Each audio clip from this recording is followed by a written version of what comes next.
You wake up tired, scroll for meaning, drown in dopamine, and call it a normal day. But it's not normal. It's a quiet decay. Your brain is being hijacked, your focus sold, your willpower drained by 1,000 invisible hooks. This audiobook is the antidote, a psychological weapon to take your mind back. Listen carefully, because the war is inside your head. Before we begin, take a moment to slow down. And if you're someone who values depth over noise, tap like. It helps YouTube send you more of what actually grows your mind. Introduction. The war between comfort and creation. Your future isn't waiting for you. It's reacting to you. Every moment you hesitate, life hesitates too. Procrastination isn't rest. It's decay, a quiet corrosion of energy disguised as comfort. You think you're pausing, but you're actually being drained by your own mind. You already know what needs to be done. The dream calls you through the noise, yet another voice whispers excuses. You're tired. Not today. Maybe tomorrow. That voice isn't logic. It's fear in disguise. It's the primitive brain, wired for survival, not greatness. Once, that wiring saved lives. Now, it costs them. Your brain treats growth as danger. It avoids effort as if effort were pain. You don't lack motivation. Your biology confuses evolution for threat. This is the invisible war you live every day. Comfort versus creation. One seeks peace, the other purpose. One clings to the known, the other hungers for expansion. That friction is what you call procrastination. But you are not your brain. You are the awareness behind it, the energy that can choose differently. Procrastination is only a loop. Thought, hesitation, avoidance, relief, repetition. The brain rewards escape with dopamine, but you can rewire it. Train it to crave progress instead of distraction. From a higher lens, procrastination is blocked energy. The universe is motion, vibration, momentum. When you resist, you compress your own current. Time thickens, days blur. You start to drown in invisible mud. Yet the moment you act, even in the smallest way, you break the spell. Energy floods back. In physics, energy in motion stays in motion. In spirit, action awakens creation. The first step always feels like breaking gravity. It's not the task that's heavy, it's inertia. But one word written, one decision made, one breath of courage, and the current begins to move through you again. You stop fighting life, and life begins to move with you. Motivation is not the spark, it's the smoke. Fire comes from friction, from striking the match. The universe doesn't reward thought, it rewards movement. This audiobook will teach you how to align with that law, how to trick your mind, command your body, and free your energy, so creation becomes natural again. You were not born to wait. You were born to create, and creation only begins when you do. Chapter 1. The Lazy Brain and the Energy of Resistance. Your brain is not your enemy. It is a masterpiece of survival. For millions of years, its single mission was to keep you alive, not to make you extraordinary. When food was scarce and danger lurked in the dark, saving energy meant survival. That same mechanism still operates today, though your world has changed. You are no longer running from predators. You are running from discomfort. Your brain sees effort as danger, uncertainty as risk, and challenge as pain. That's why you hesitate. That's why, when you sit down to work, your mind whispers, "Let's check something first." It's not laziness, it's wiring. The brain is a master of efficiency, always choosing the path that burns the least energy. In ancient times, that saved your life. Now, it keeps you small. The problem is that the modern world no longer rewards safety. It rewards evolution. Each time you avoid effort, you teach your brain that hesitation is comfort. It rewards you with a short-lived sense of relief, a chemical illusion that tells you you've escaped danger. Yet what you've really escaped is growth. Think of your energy as a river. The moment you resist movement, that river begins to stagnate. It doesn't matter how intelligent, talented, or driven you are. When energy stops flowing, life begins to decay. Resistance is the dam your brain builds to protect you from discomfort. But what it really does is block the current of creation. Every time you postpone, you feed the loop. Thought, hesitation, avoidance, guilt, more hesitation. The brain interprets relief from discomfort as success, so it keeps repeating the same pattern. Like water carving a canyon, every act of avoidance deepens the groove of resistance. The longer you repeat it, the more automatic it becomes.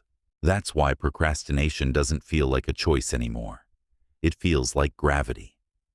But here's the paradox. Resistance is not the enemy. It's a compass. It points directly to the thing that would evolve you. The moment you feel that pull of discomfort, it's life saying, "Go here." This is where expansion lives.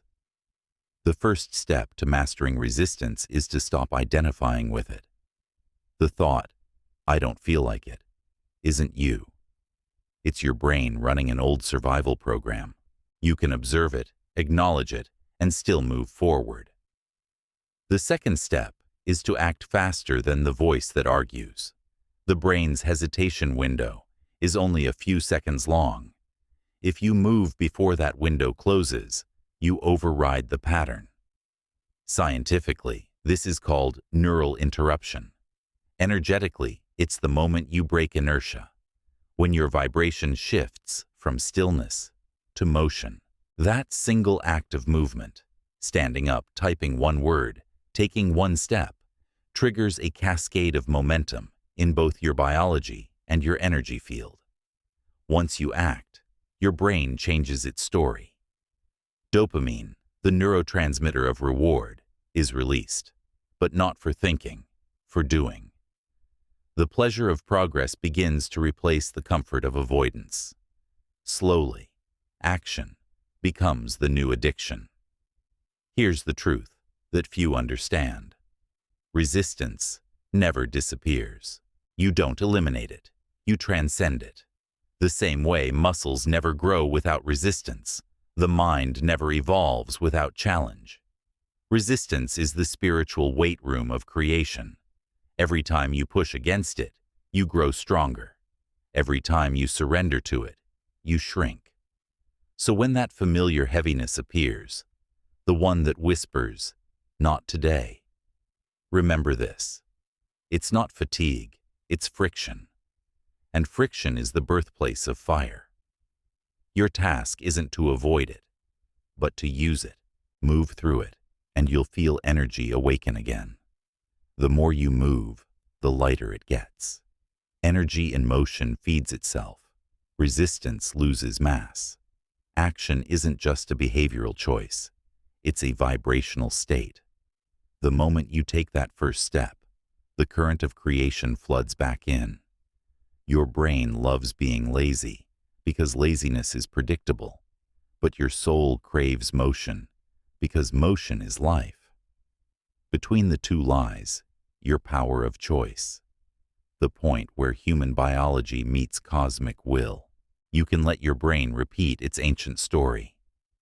Stay safe, stay still. Or you can write a new one. Move, evolve, expand. The door isn't locked. It only opens inward. And the moment you push, you'll realize it was never locked at all. Chapter 2. The 5-Second Gateway.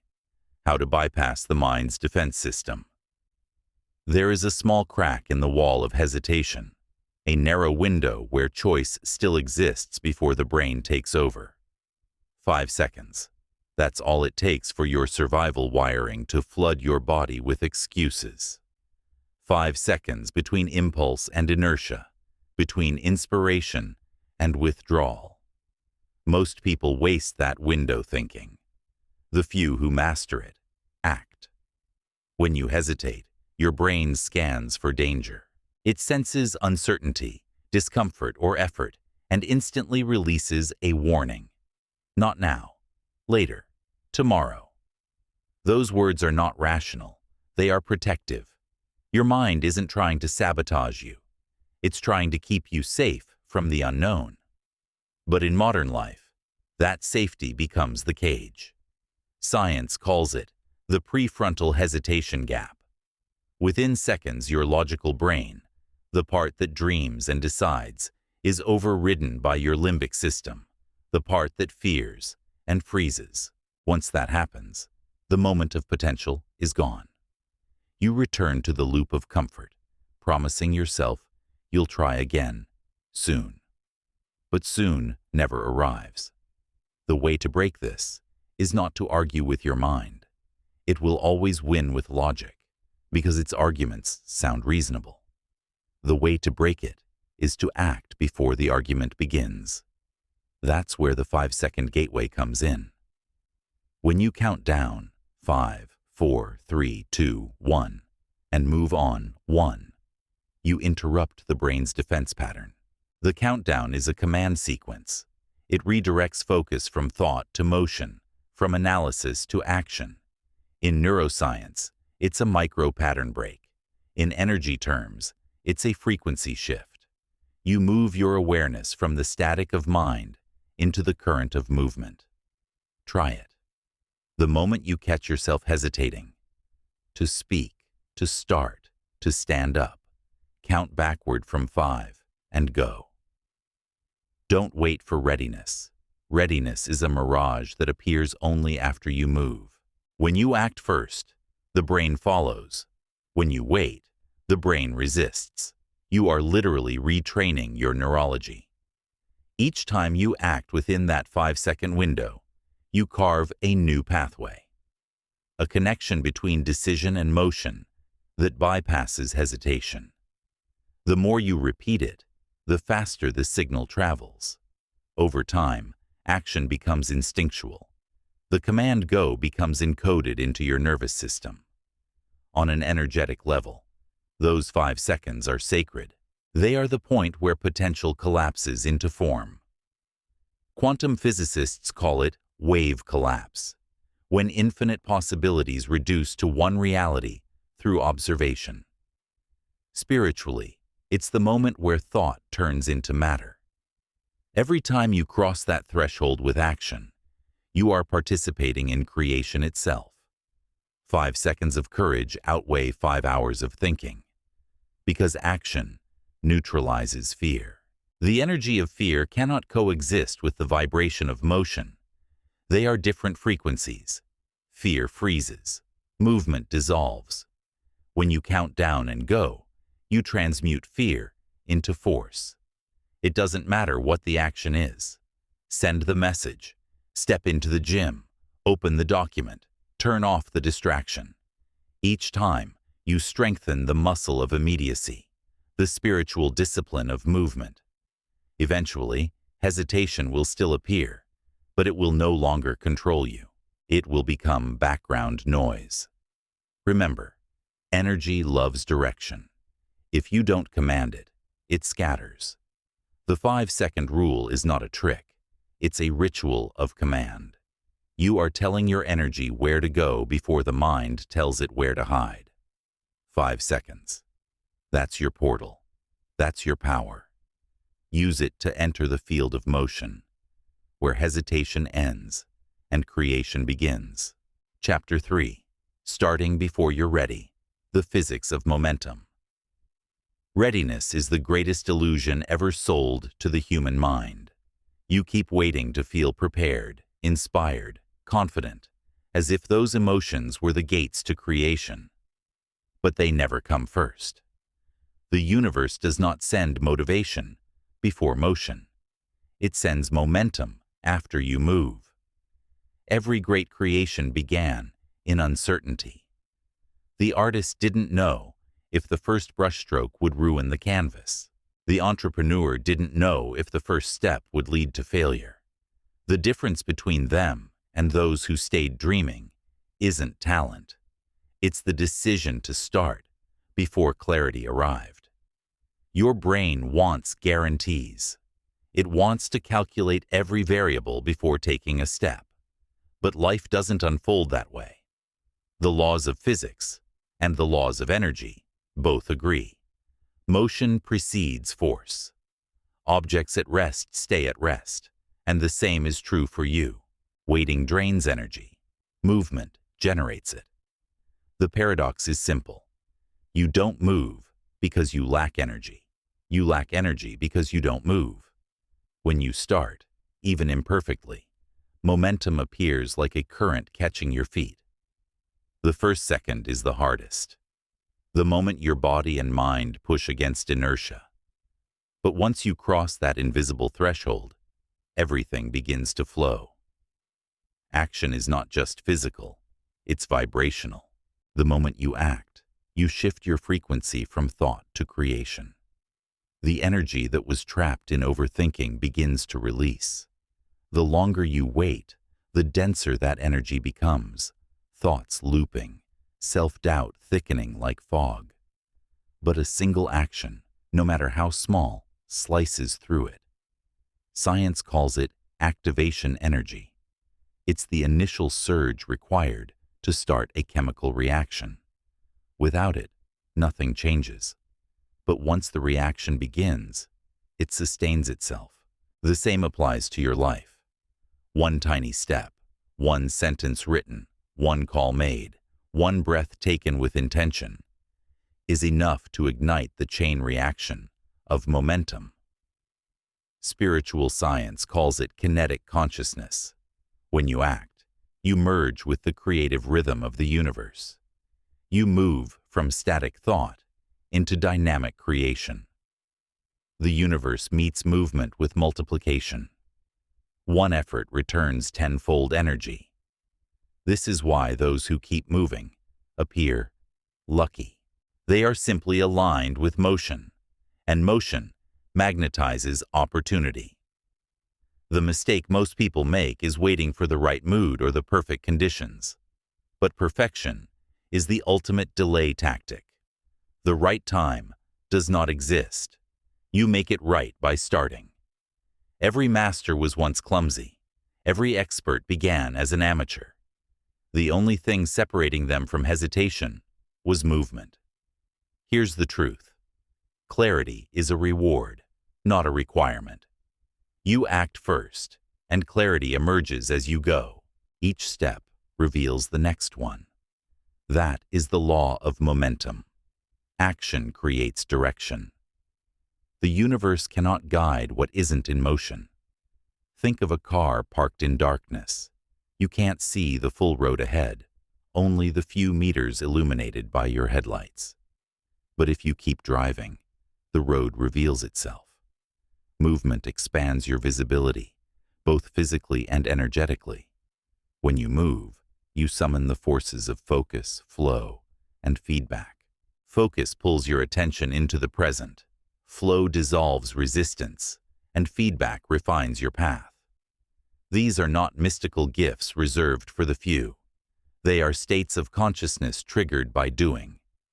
You do not have to feel confident to act. Confidence is not a cause. It's an outcome. It grows with proof, and proof only comes through action. The more you move, the more your mind trusts you. Every step forward tells your brain, we are safe in motion. So start before you're ready. Start small, start messy, start scared, but start. Because readiness is not waiting for you somewhere in the future. It is born the moment you begin. The energy you crave is on the other side of inertia.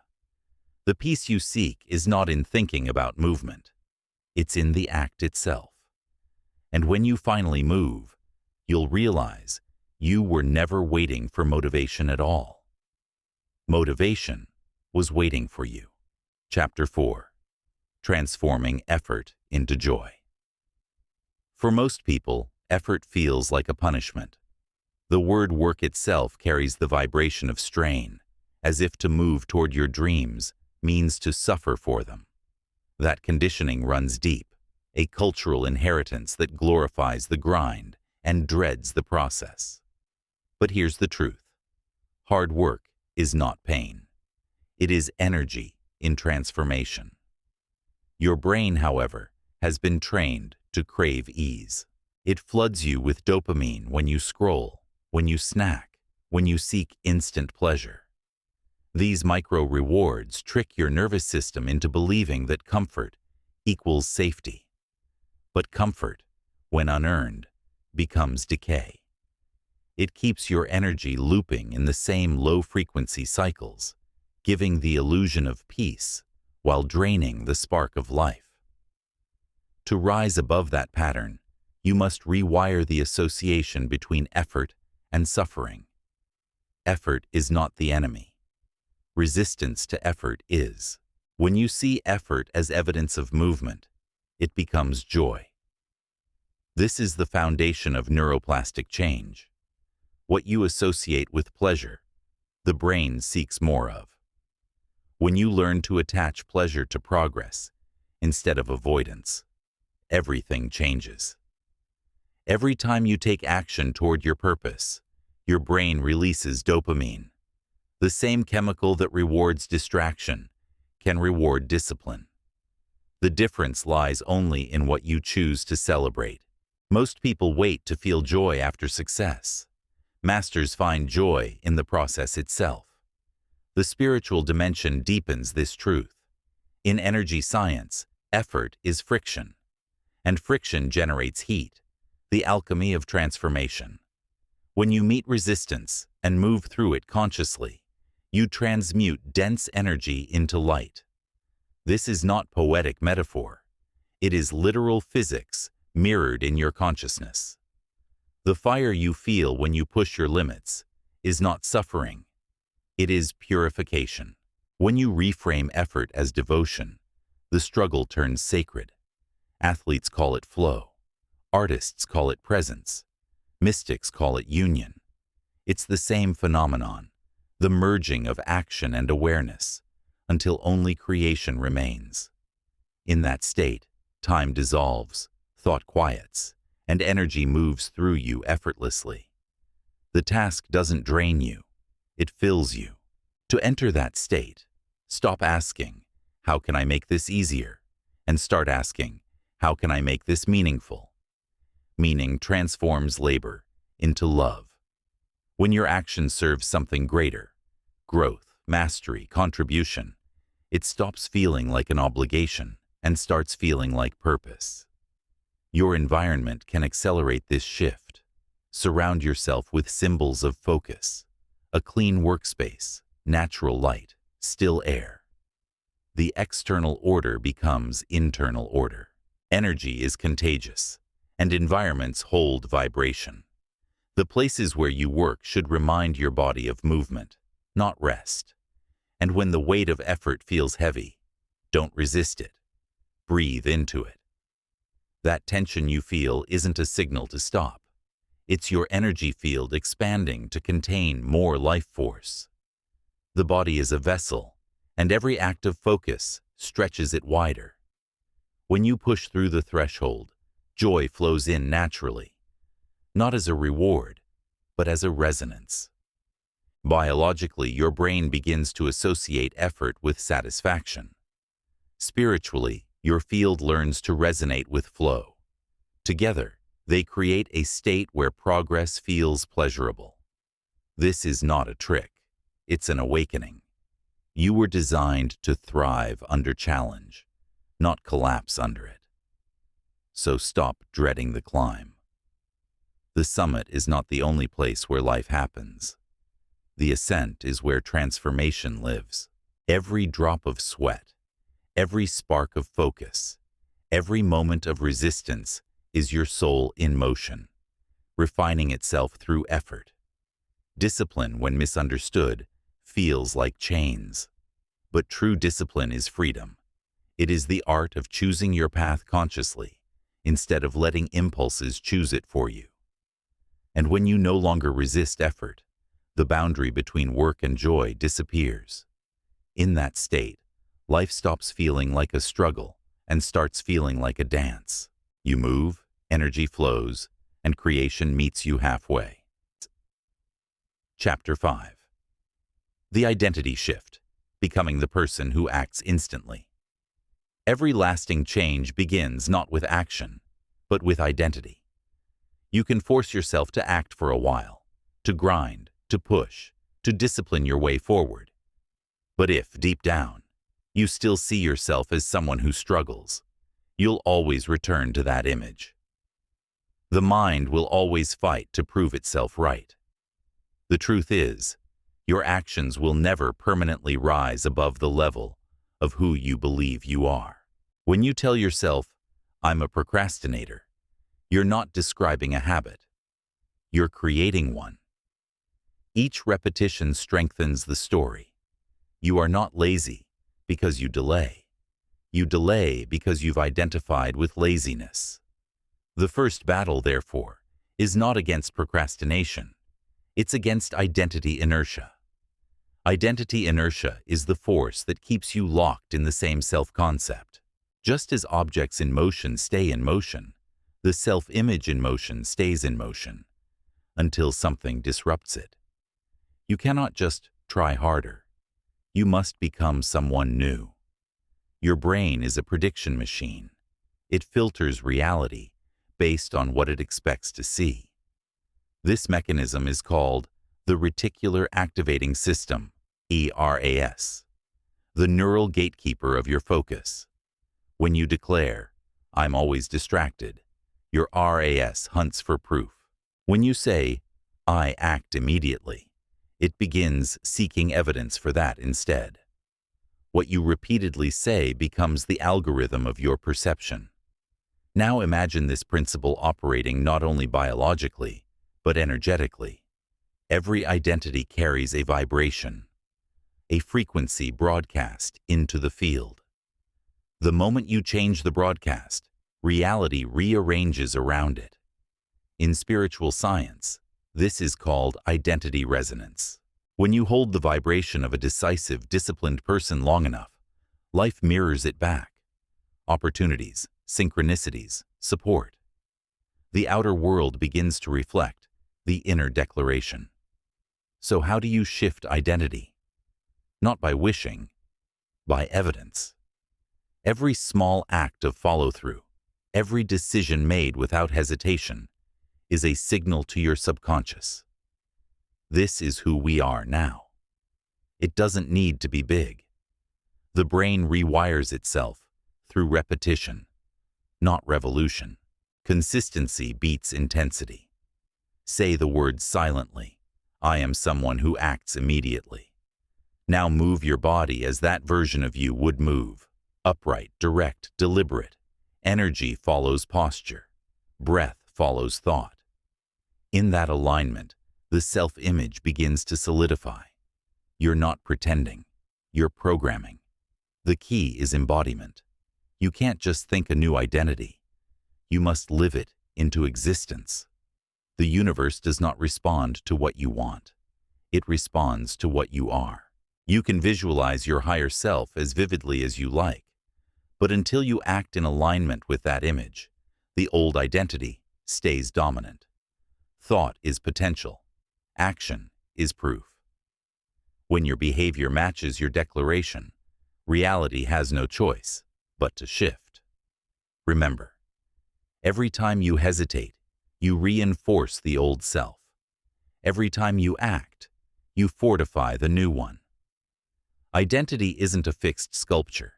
It's a living field that molds to the energy you give it daily. You can start small. Send the email. Finish the page. Follow the routine. Each tiny completion is a vote for your future self. Enough votes, and the old identity collapses from lack of belief.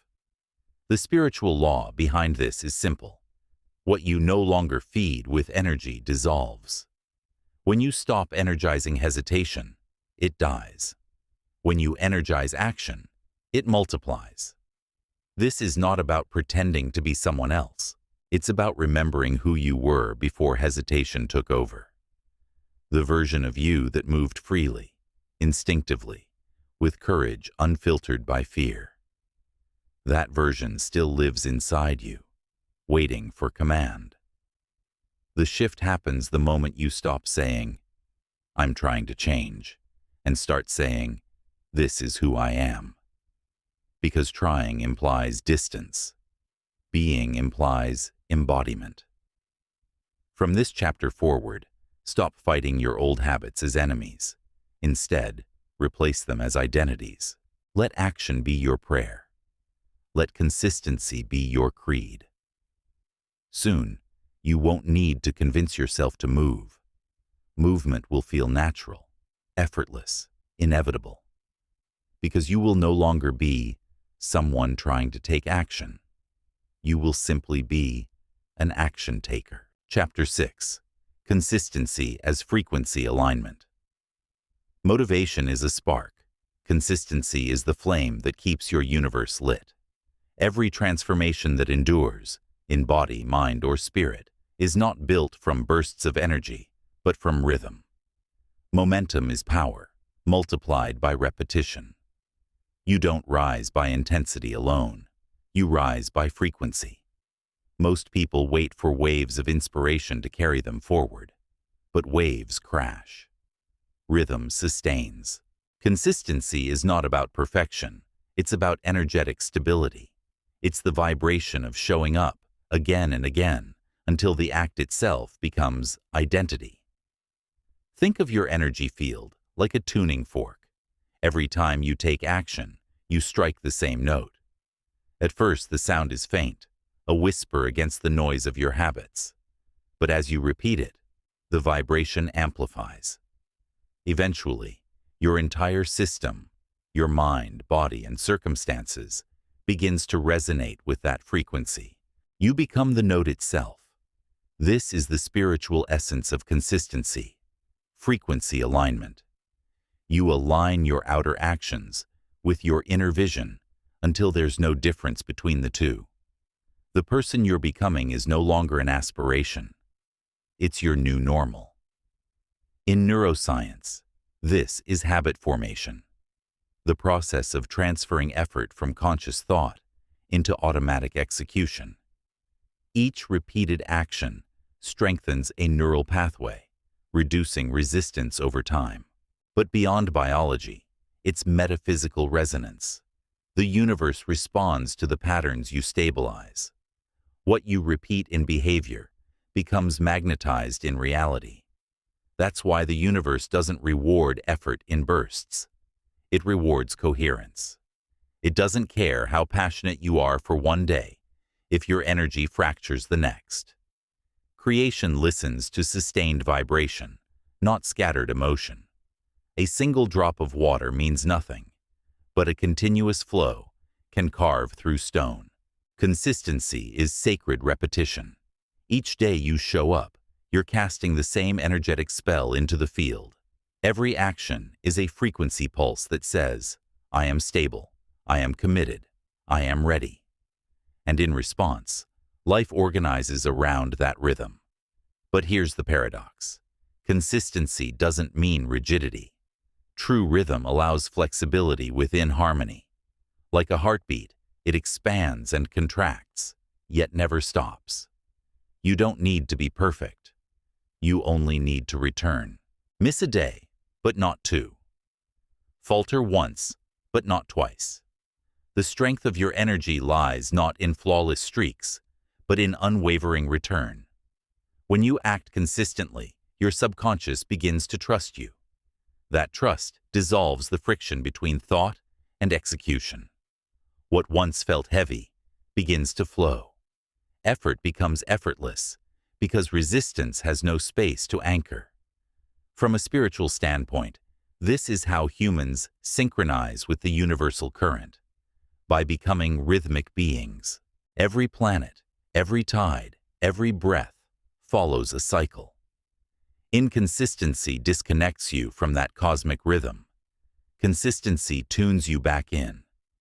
When you live cyclically, working, resting, rising, repeating, your energy stabilizes into coherence. Consistency is also the antidote to chaos. The world outside you will always fluctuate. Markets, moods, seasons, relationships. But rhythm is the anchor that keeps your inner field from scattering. The consistent act, no matter how small, becomes a point of stillness within motion. Remember this truth. Motivation is emotional. Consistency is energetic. When you depend on emotion, you're ruled by weather. When you depend on energy, you command climate. If you want to transform anything, a habit, a business, a body, a destiny, stop chasing intensity. Choose alignment. Repeat the frequency of your desired reality daily until it stabilizes in the field. Because when your frequency holds steady long enough, the world will have no choice but to match it. And that's when transformation stops being effort and becomes inevitability. Chapter 7. The Sacred Power of Deadlines. Time is not your enemy. It's your mirror. How you treat time is how you treat your purpose. When you drift through days without edges, energy disperses like mist. But when you create boundaries, time sharpens into a blade. That blade, when directed with clarity, cuts through hesitation and forces life to move. Deadlines are not simply time limits. They are sacred contracts, agreements between your present self and your higher self. When you set a deadline, you collapse the infinite field of someday into a single, concrete moment. The universe can't respond to vague intentions. It responds to defined timelines. A goal without a boundary is not a goal. It's a wish. There's a reason why you suddenly move with intensity when something is due tomorrow. The pressure of time activates an ancient part of your brain, the urgency system. Your mind stops entertaining distractions because survival instinct demands focus. In modern life, we call it stress. In energy science, it's compression. And compression, when used consciously, creates force. Think of a bowstring. Without tension, it's useless. But when you pull it back, when you compress energy within a time frame, that tension transforms into power. Deadlines create that same energetic pull. They focus your will, channel your attention, and generate momentum. The human mind resists endless possibility. Paradoxically, freedom without structure becomes paralysis. Without a time boundary, every task expands to fill infinity. Parkinson's law in psychology confirms this. Work expands to fill the time available for its completion. Limit time, and you compress energy into purpose. Spiritually, this act mirrors the universe itself. Stars form under pressure. Diamonds are born from constraint. Expansion requires a container. Deadlines are the containers of your creation. They give your infinite potential a form. Without them, your ideas drift in the ether, unmanifested. But there's a subtle art to using deadlines consciously. Most people weaponize them, turning time into fear. They rush, panic, and burn out. The secret is to view deadlines not as punishment, but as portals. When you commit to completing something by a chosen date, you open a timeline in your reality. Energy begins to organize itself around that intention. Events align, focus sharpens, and distractions dissolve because you've declared, this is the moment. You can even set internal micro-deadlines, sacred moments of decision throughout your day. In the next 5 minutes, I begin. By this hour, I finish. When you speak those declarations, your energy field locks in coherence. You are no longer in negotiation with your mind. You are in contract with your purpose. When there's no deadline, the brain defaults to comfort. But with one, it switches into creation mode. Each deadline you honor strengthens the bridge between will and manifestation. You start trusting your own word again. You stop being the person who plans and become the one who produces. And if you miss a deadline, don't collapse into guilt. Recalibrate. The purpose of the structure isn't perfection, it's activation. The pressure was meant to awaken you, not crush you. Adjust, reset, recommit. Every reset is an act of spiritual maturity. You may notice that when you set firm deadlines, synchronicities appear. Sudden clarity, unexpected help, last-minute focus. This is the universe responding to commitment. Time itself bends to meet those who dare to define it. So use deadlines not to stress your mind, but to shape your energy. Don't let time happen to you. Give time purpose. Set boundaries not from fear of running out, but from devotion to showing up. Because when you honor time as sacred, time begins to honor you. You will find yourself doing in one day what once took you months, not because you are faster, but because you are aligned. The world belongs to those who move before time runs out, not out of panic, but out of presence. Pressure is not punishment. Pressure is potential. And when you embrace it, time stops being an enemy and becomes your greatest ally. Chapter 8. Burn the Bridges. The No Plan B Principle. The mind loves escape routes. It craves the comfort of safety nets, the illusion that you can always retreat if things get hard. But every bridge you leave behind weakens your will to move forward. As long as there's a way back, there will always be hesitation. When you create a Plan B, you're telling the universe you don't truly trust Plan A. You're preparing for failure instead of preparing for victory. That small fracture of faith divides your energy. One part of you moves ahead, the other quietly waits for permission to quit. Energy divided is power diluted. Look closely at the people who never stop. They share one trait: full commitment. They burn their bridges not from recklessness, but from clarity. When retreat is no longer an option, creativity explodes. The mind, stripped of its excuses, begins to innovate. You find new paths, new strength, new intelligence. There's no maybe, only must. Neuroscience calls this a commitment trigger. When the brain senses there is no alternative, it releases a surge of adrenaline and focus. Your entire biology shifts from passive intention to active survival. Spiritually, it's the same mechanism as manifestation. Absolute focus collapses probability into certainty. You move from hoping to commanding. Think of it like burning fuel. Fire doesn't apologize for consuming what it needs to move forward. It transforms it into energy. The same happens when you cut off your exits. You transmute fear into fuel. Every ounce of energy that once maintained the backup plan now feeds your main purpose. Of course, your logical mind will argue, but what if it fails? That question is fear wearing logic's disguise. Failure is never final. Hesitation is. When you commit fully, even if you fall, you land closer to mastery. The universe doesn't punish boldness, it amplifies it. This doesn't mean recklessness. The No Plan B principle isn't about ignoring wisdom. It's about removing emotional escape. You can plan strategy, but not surrender. You can adapt direction, but never intention. Once the decision is made, your only movement is forward. Every time you commit with no fallback, your energy field tightens. It becomes concentrated, like a laser.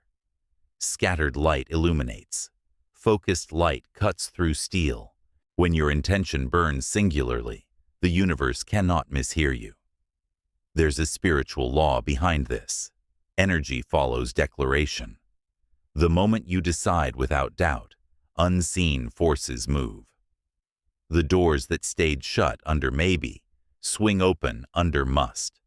You stop negotiating with life and start collaborating with it. To live this way requires trust, not in luck, but in your own ability to respond. When you remove escape, you discover adaptability. You realize that the resources, strength, and clarity you thought you lacked were hidden behind indecision. Imagine standing on a cliff with a bridge behind you. Burn it. Watch the smoke rise, not as loss, but as offering. You are telling the universe, I'm not leaving this path.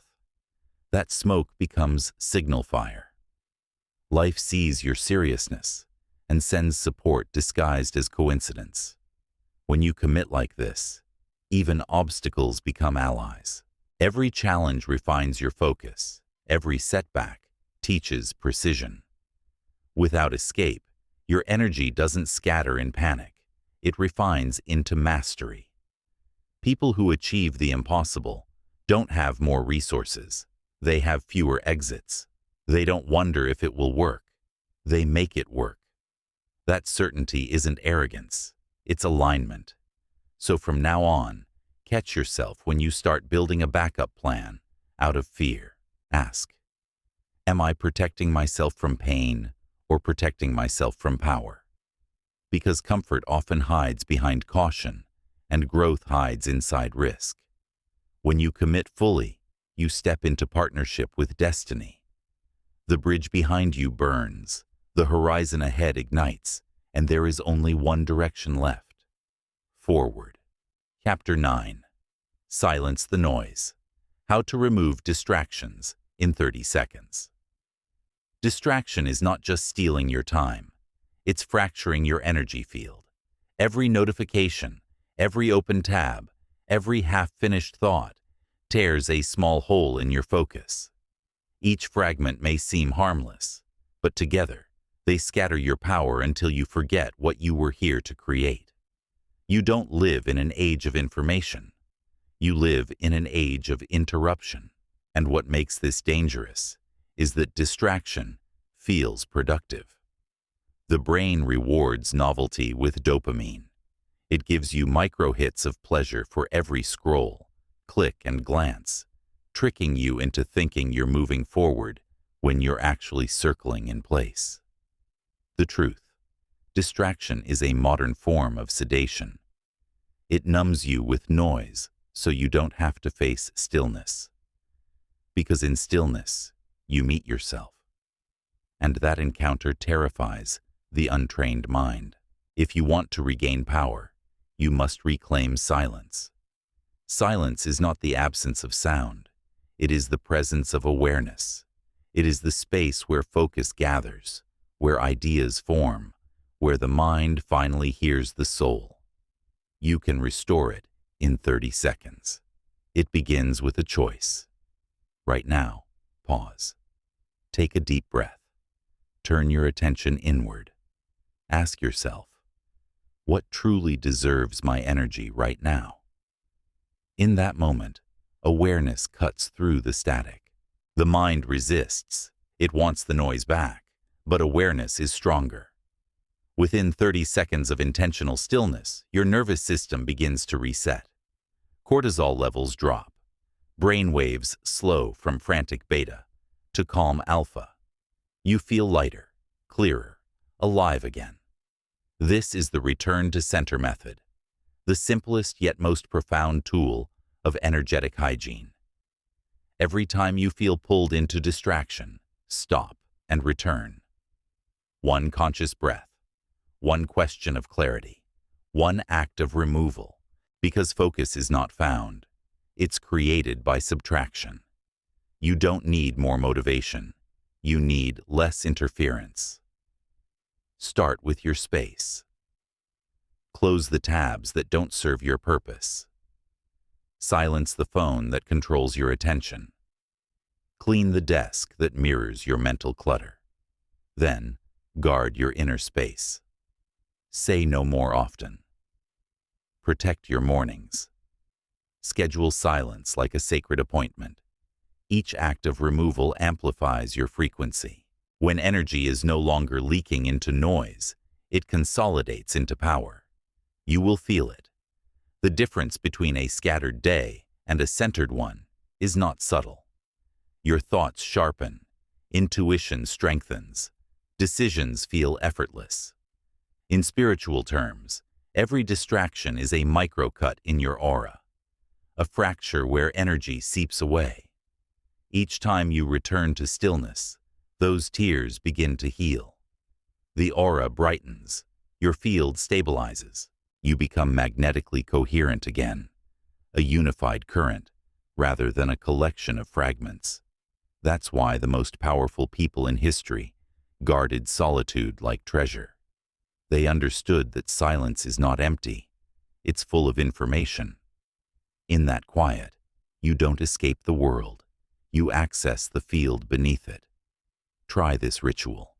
Before you begin any task, close your eyes for 30 seconds and say silently, "I withdraw my energy from everything not aligned with this moment." Feel it returning, like light gathering into your core. Then act. That's coherence. That's power. In a distracted world, focus is rebellion. Silence is your sword. And mastery begins when you stop feeding what drains you. The world will always be loud, but your power is found in the spaces between the noise. Choose those spaces deliberately, and you will begin to hear something extraordinary. Your own mind, steady and clear, saying quietly, "I'm back." Chapter 10. The One-Touch Law, Mastery Through Instant Completion. Every unfinished task, no matter how small, lingers in your energy field. That unwashed dish, that unanswered message, that file you keep meaning to name. Each one emits a low hum of psychic noise. You might not hear it consciously, but your nervous system does. It's like background static, draining your focus, fragmenting your flow. Modern life glorifies multitasking, but your brain was never designed for it. Each open loop consumes a piece of working memory, forcing your mind to juggle fragments of unresolved energy. The result is fatigue without progress, busyness without momentum. You don't feel overwhelmed because you have too much to do. You feel overwhelmed because too much remains unfinished. The solution is deceptively simple. Touch things once. This is the one-touch law, the discipline of completion. If something can be done now, do it now. Don't open, inspect, and postpone. Don't come back later. Later multiplies mental clutter, now clears it instantly. When you complete an action at first contact, you close its energetic loop. You release the pressure from your mental field and free that energy for creation. One decision, one movement, one closure. And suddenly, the mind feels lighter. Neuroscience calls this the Zeigarnik effect, the brain's tendency to hold on to incomplete tasks. Spiritually, it's an energetic residue, a form of vibrational drag. Each open loop is a tether to the past, anchoring you in delay. Every completion, however small, restores coherence to your field. When you honor the one-touch law, you stop scattering micro-attention and start consolidating macro-power. You move from reaction to rhythm, from chaos to command. Try it for a single day. When an email arrives, respond, archive, or delete. When you finish using something, put it back immediately.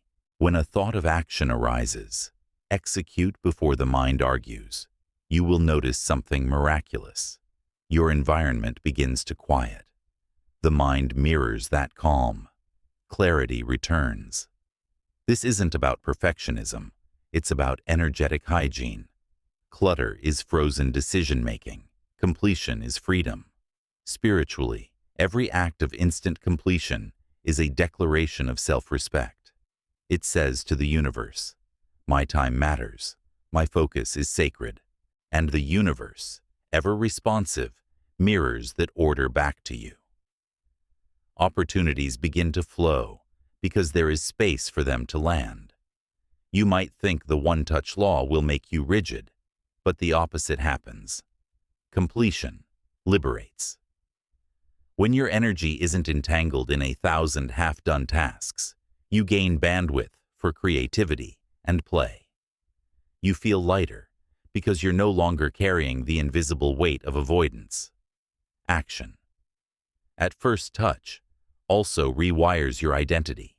You become someone who finishes, who moves from intention to execution without delay. That self-image creates momentum in every area of life. Each closure builds confidence. Each decision builds clarity. Even small acts, wiping the counter, sending the message, organizing the desk, are micro-prayers of discipline. They tell the subconscious, "I live in order. I act when it's time." And the subconscious responds by making action your default state. Over time, you'll notice an energetic rhythm forming, a flow where things seem to complete themselves. That's coherence in motion. You are no longer pushing through resistance. You're moving with the current of decision. Remember this truth. The universe does not reward half energy. It rewards completion. The moment you close loops, new possibilities appear, because your system has declared itself ready for more. The one-touch law isn't about doing more. It's about doing cleanly. One movement, one choice, one closure. Because mastery isn't built in grand gestures. It's built in the invisible discipline of completion. One touch at a time. Chapter 11. The Willpower Illusion. Why you don't need more discipline. The world keeps telling you that you need more willpower, more discipline, more control. But what if that's the greatest lie in the self-help universe? What if the problem isn't that your will is weak, but that your systems are wrong? Willpower is a finite chemical resource. Every decision you make burns glucose, the brain's fuel. That's why you feel exhausted after a day of small choices. What to wear, what to eat, what to answer first. Decision fatigue isn't laziness, it's biology. You're not running out of motivation, you're running out of energy.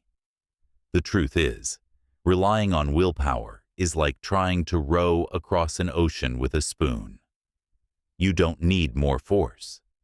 You need the wind of structure. When your environment and habits are designed for momentum, action happens automatically. You don't try to brush your teeth. You just do it. That's not discipline. That's design. Neuroscience shows that habits run on cue routine reward loops. Once programmed, they bypass conscious effort. The spiritual parallel is automation in energy.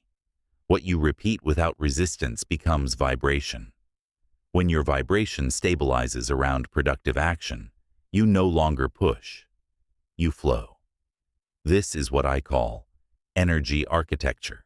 Instead of using raw effort to battle distraction, you build an environment that moves your energy toward your goals by default.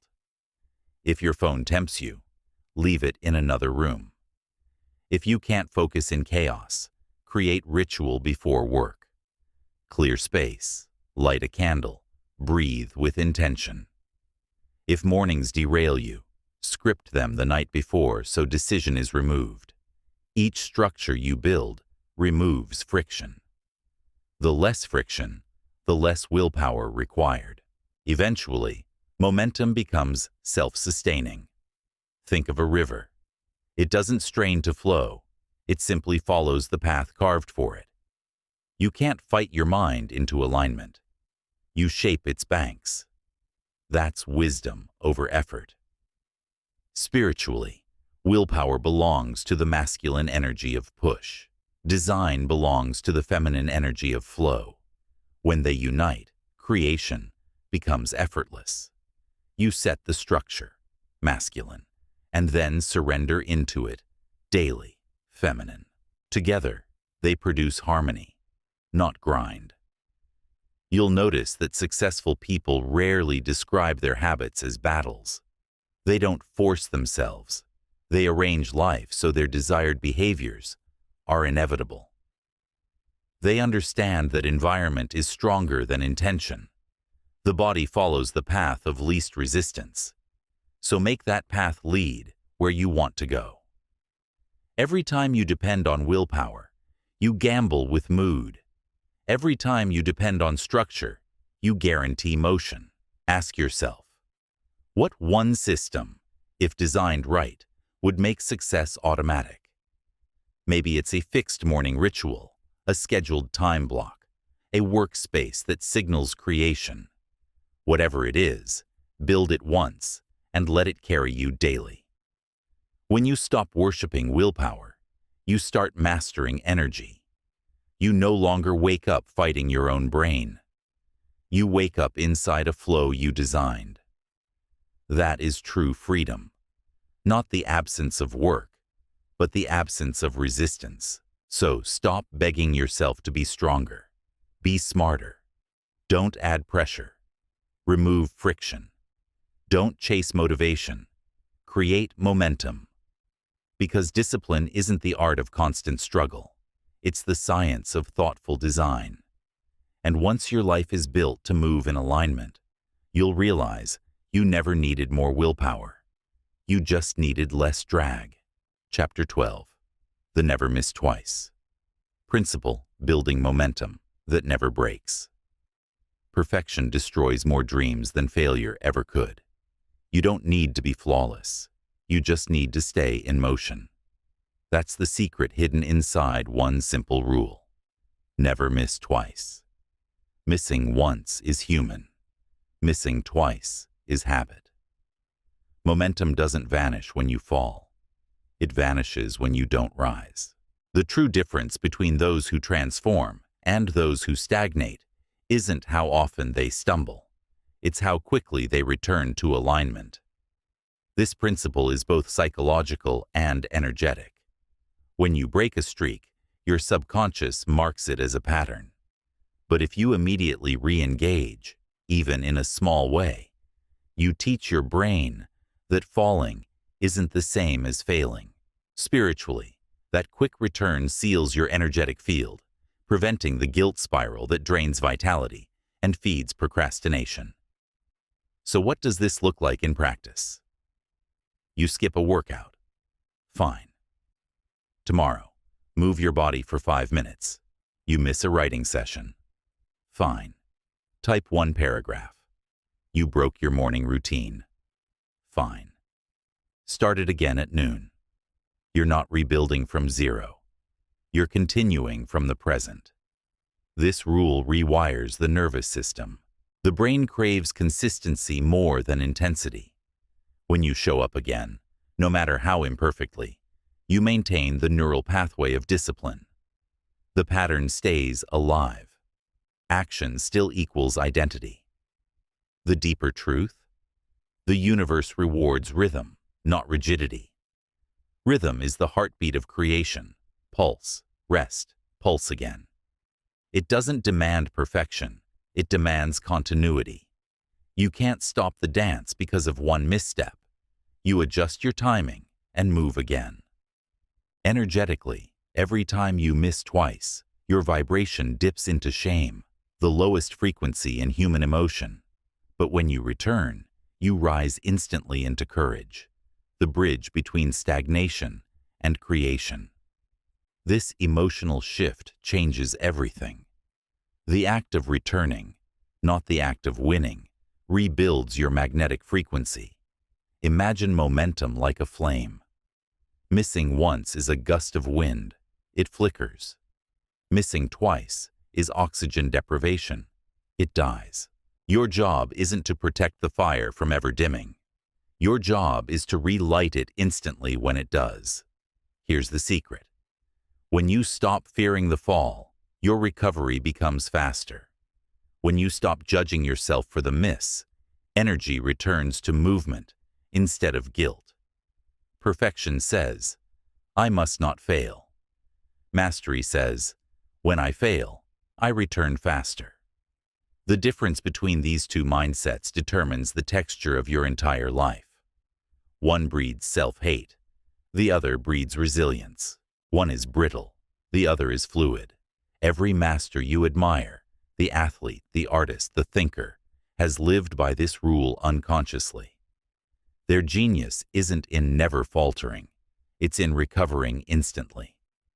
Think of a heartbeat on a monitor. Rise, fall, rise again. A flat line means no movement, no life. The dips are part of the rhythm. So when you slip, breathe. Don't dramatize it. Don't spiral into shame. Just say to yourself, I don't miss twice. Then act, even in the smallest way, before thought intervenes. That simple commitment transforms your entire identity. Because once you become the kind of person who always returns, you can never truly fail again. You can only pause, adjust, and continue the rhythm. Momentum doesn't demand perfection.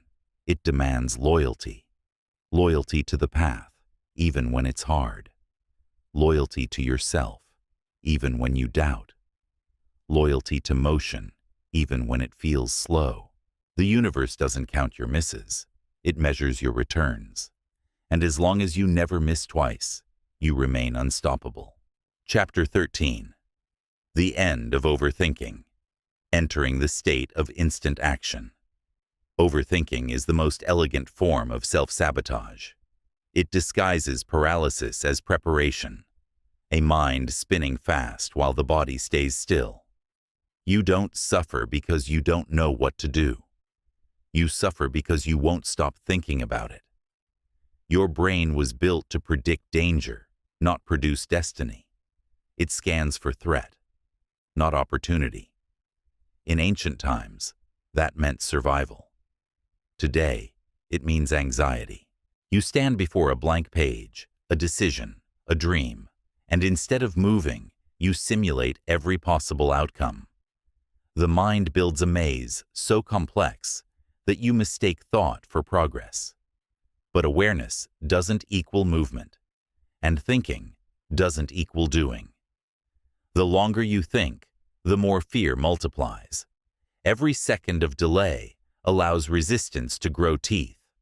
The solution isn't more clarity, it's less hesitation. In physics, momentum only begins when potential energy becomes kinetic. Spiritually, the same law applies. Transformation begins the instant energy moves. The moment you act, the fog clears. Action generates its own clarity. Your first step doesn't need to be perfect. It just needs to exist. Because once you move, the universe responds. Energy meets energy. Doors that didn't exist begin to appear. The path reveals itself only when you start walking. Try this. When you catch yourself spiraling in thought, stop mid-sentence. Literally interrupt the internal dialogue. Count down from 5. Then act before your brain rewrites the story. It's not about speed. It's about breaking the hypnosis of hesitation. The countdown is a spiritual lever. It shifts you from mind to motion, from theory to embodiment. Your mind will resist. It will whisper, wait, think more, prepare. But remember, that voice isn't wisdom. It's wiring. It's your survival instinct trying to protect you from the unknown. You thank it, and you move anyway. Overthinking is just unchanneled energy. The cure isn't suppression, it's direction. When you redirect that energy into action, you transform anxiety into acceleration. You've felt it before. That rush after finally starting something you've avoided. Relief floods in. Fear fades. That's your nervous system shifting from anticipation to engagement. Action is the antidote to chaos because it grounds energy back into the body. Spiritually, every time you act instead of overthink, you declare trust in the unseen. You tell the universe, I don't need to see the whole map. I trust the next step. That trust opens energetic pathways far beyond logic. Remember, you were never meant to have all the answers before beginning. Creation happens through you, not from you. You are a channel, not a calculator. The universe speaks through movement, not mental noise. When you move first, the mind recalibrates around your action. It stops obsessing and starts organizing. Action doesn't just quiet thought. It gives thought a direction. The next time you find yourself trapped in mental loops, do this. Breathe once deeply. Ask yourself, what is the smallest physical movement I can take right now toward what I want? Then take it. You'll feel something almost electric, a click inside your chest, as energy finally flows forward. That is alignment. That is life force freed from paralysis. Stop worshiping clarity and start practicing courage. Because courage brings clarity, never the other way around. The mind will always search for certainty, but the soul only asks for movement. And once you choose motion over thought, you'll discover that the most powerful answers arrive after you begin. Chapter 14. The secret of those who always get things done. The law of living momentum. Some people move through life like a current. They build, create, finish, and start again, as if action itself flows through them effortlessly. It's not luck. It's not even motivation. It's momentum. Momentum is not speed. It's continuity, a self-sustaining rhythm that carries energy forward with minimal friction. The people who always get things done are not fueled by constant bursts of inspiration. They are powered by this invisible rhythm of motion. They've stopped waiting to feel ready, because readiness is not a feeling. It's a state that appears after movement begins. Action first, emotion follows. That is the code they live by. Every time you act, your brain releases dopamine, not when you think about success, but when you move toward it. This neurochemical reward doesn't just feel good. It literally teaches your brain to crave more action. That's how discipline becomes joy, when effort itself turns into pleasure. Spiritually, momentum is sacred energy in circulation. When you act consistently, you signal to the universe, I am in motion, meet me halfway. Life responds not to intention alone, but to vibration in motion. The moment you start, invisible forces begin to conspire in your favor. But most people sabotage this law by stopping too early. They act, hesitate, then retreat into overthinking. The energy that was building collapses back into inertia. It's like pushing a wheel halfway up a hill and letting go. Every restart feels heavier. Momentum rewards those who protect the flow. To become one of those who always get things done, your mission is simple. Never break the flow longer than necessary. If you rest, rest with intention. If you pause, pause consciously, not as escape, but as reset. Think of your energy like a pendulum. The further it swings in movement, the easier it keeps swinging. But the moment it stops, restarting requires a surge of energy. That's why starting is always the hardest part. Once you're in motion, friction fades. Momentum is spiritual law in disguise. The law of inertia applied to consciousness. Objects in motion stay in motion. Minds in movement evolve. Souls in stagnation decay. Here's the paradox. Success doesn't feel like effort when it's aligned. When you act from coherence, when body, mind, and purpose move as one, the work feels like flow. That's the difference between force and frequency. Force is what you do when disconnected. Frequency is what happens when you become the doing itself. Practical mastery begins small. Start the day with one decisive action. Make the bed, stretch, breathe, create. That act ignites your internal engine, me. Keep a visible chain of completed actions. Seeing momentum reinforces identity. I am the kind of person who finishes. Protect the hours where your energy is most alive. These are sacred windows. Use them only for what matters most. Each act of completion builds a charge in your energy field. That charge becomes magnetism.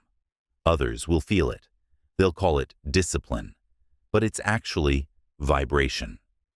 You've entered resonance with productivity itself. Momentum is not just mechanical. It's mystical. It's the signature of alignment between will and flow.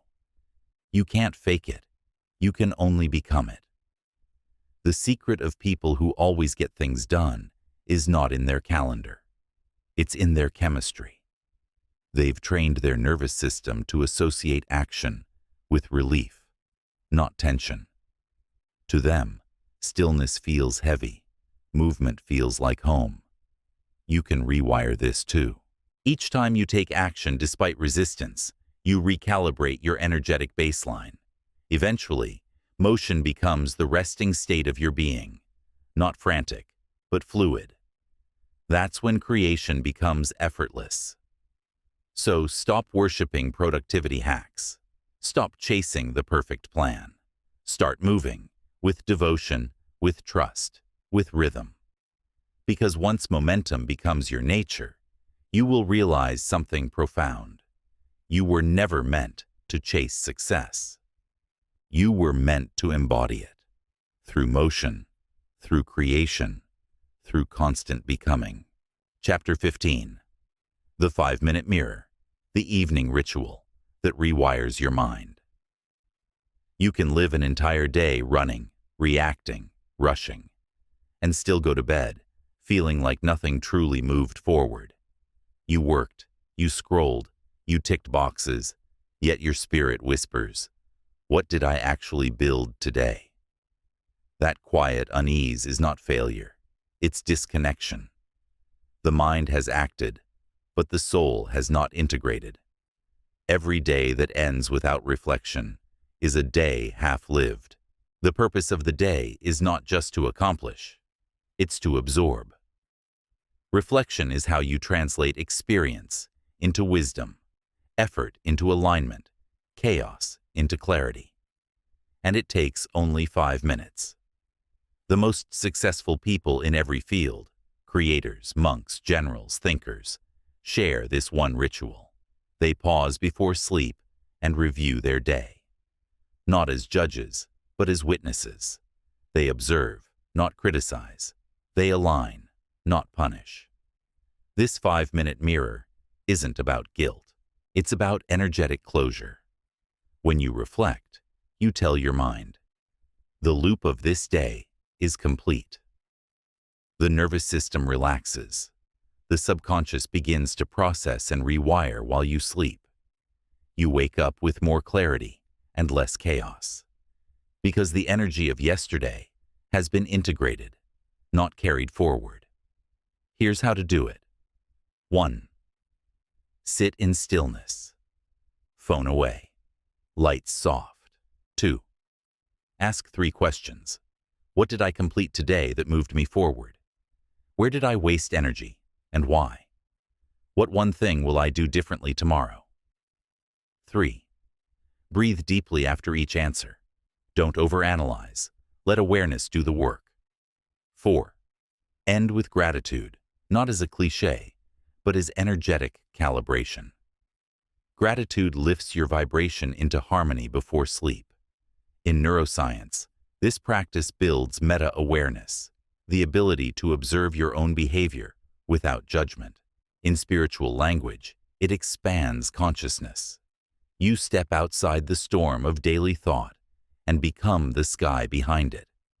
The power of the 5-minute mirror is not just mental, it's vibrational. When you review your day with presence, you transmute wasted energy into learning, That act alone prevents stagnation.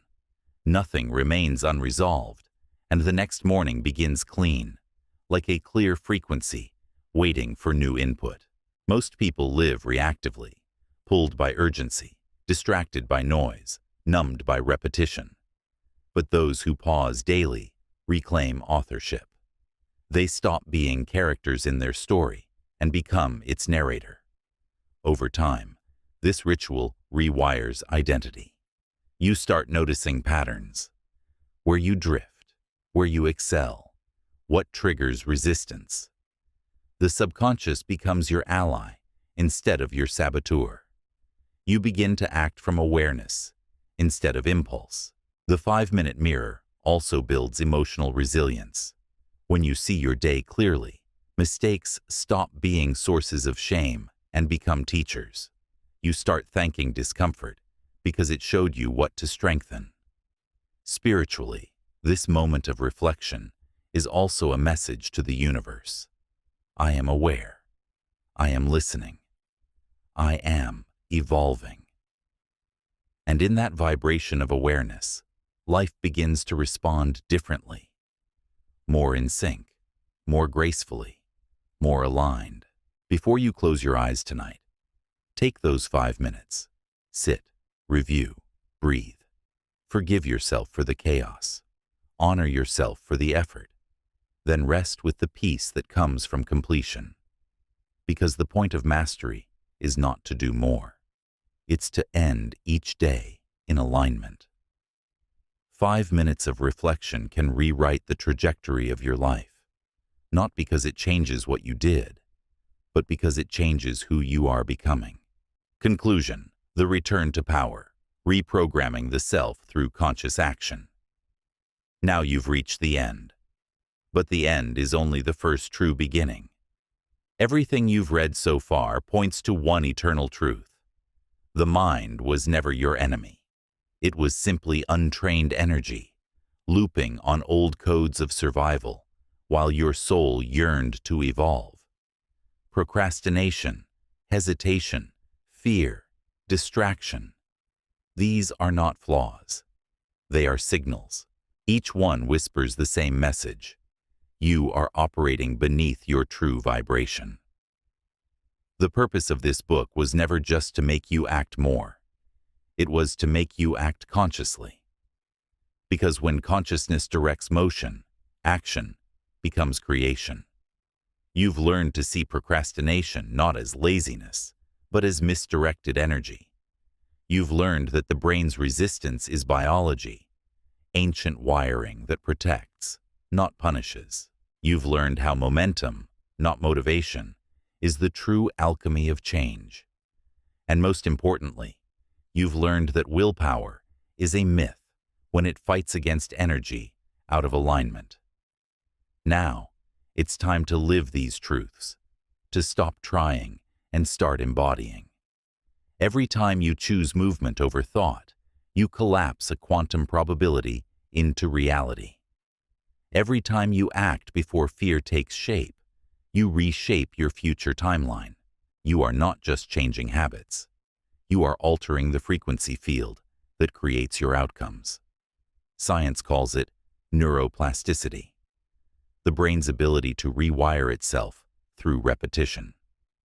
Spiritual law calls it vibration, the field's ability to shift through focus and emotion. Both are the same truth, seen through different eyes. Your thoughts program your neural circuits. Your actions stabilize those circuits into identity. Your identity vibrates outward and calls matching experiences back in. That is how reality is built. Not from luck, not from magic, but from coherence between thought, energy, and behavior. If you have felt powerless before, remember this. The power you seek has never left. It was simply entangled in hesitation, buried beneath noise. The moment you act, fully, intentionally, unapologetically, that power returns like a surge of light through the body. It reminds you who you have always been, a creator, not a victim, a conductor, not a passenger. The ultimate mastery is not the absence of fear, but the ability to move through it consciously. It's not about being in control. It's about being in flow. It's not about forcing life. It's about co-creating it. You will still have days of resistance. You will still feel the pull of distraction, the weight of doubt. But now you know what they are. Echoes of an old pattern, not prophecy. And when they appear, you will smile, breathe, and return to the one truth that dissolves them all. Action is alignment. Act before you're ready. Act before you believe. Act because movement itself summons the energy that creates change. The mind was designed to think. The soul was designed to move. When the two synchronize, hesitation ends and life accelerates. And so, as you close this chapter, remember, every second of hesitation is an invitation to begin again. Every breath is a new door. No waiting, no perfect moment, just motion, sacred, conscious, and unstoppable. Because the moment you move, you are no longer seeking power, you are power. If this audiobook gave you even one moment of clarity, share it with someone who might need the same pause.